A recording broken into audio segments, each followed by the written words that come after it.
Badacas 24 TV ووهلك واحد تبيس dhowaan bay ahayd markii wasiirka wasaaradda dhalinyarada iyo ciyaaraha Soomaaliland mudane boos Mire Maxamed uu sheegay in tartanka xiriirka kubadda cagta wadamada aan la aqoonsanin adduunka ee Koniva lagu qabanayo Soomaaliland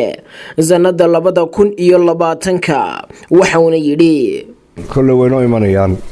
وينو إيمانيا كوميتي ay soo direen كوميتي saddex waxa aad meel uga baahan yahay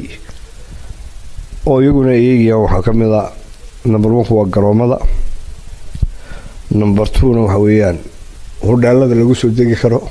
dhanka kale iyagu waxa ka soo horjeestay tartanka xiriirka kubadda cagta wadamada aan la aqoonsanin adduunka ee Koniva lagu qabanayo Soomaaliland sanada 2020 xisbiyada macaaridka ee Soomaaliland ucid iyo wadani ayagoo kaga soo horjeestay qodobo dhowr ah garoon la'aanta saameysay Soomaaliland iyo sidoo kale caafimaad darrada hadaba telefishinka caalamiga ee Badacas 24 TV ayaa waxa uu mikrofoonka la dhex qaaday bulshaweynta ku dhaqan magaalada Hargeysa si aanu waxa uu weydiino dareenkooda ku aadan tartanka xiriirka kubadda cagta wadamada la aqoonsanin adduunka ee Koniva lagu qabanayo Soomaaliland sanada 2020 shicib weynaha ku dhaqan magaalada Hargeysa ayaa aad u soo dhaweeyay tartanka xiriirka kubadda cagta wadamada la aqoonsanin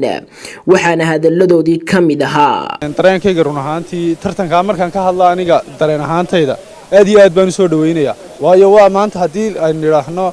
dalka waa wax qabad soo kordhayo waxay dhisayaan garoomada waxay dhisayaan ka qayb qaadanayaan horumarinta aad baan u soo dhaweynaya in hadda la ka dhigo lagu soo qabto dalka Soomaaliland hadda la ka dhigo loo kuriyo laatak aad iyo aad baan u soo dhaweynaya waan ku bogaadinaa wasiirka dhalinyarada ciyaaraha Soomaaliland aad iyo aad baan ugu hambalyaynaa bismillaahir rahmaanir rahiim oo kamid ah ciyaartoyda caasimada Soomaaliland Soomaaliland كوباسو كوفي عن وسير بوس من وبيصير كليات استرارن كي يعني سبورت كدياري وسير في عن ومهم إن كوباد سبورت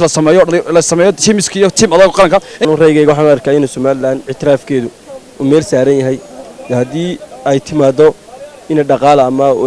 لو اعتراف دونه تصنع أركان الرجال ضمن عن الأقوى السنين يمادن السومالان وجديد كوب صدان يارتهم قرنس كوا الأقوى لفتودنا هل كانوا يمادن بردون نايك عياران ناصر عبد القادر عبد الوهاب ناصر تلسم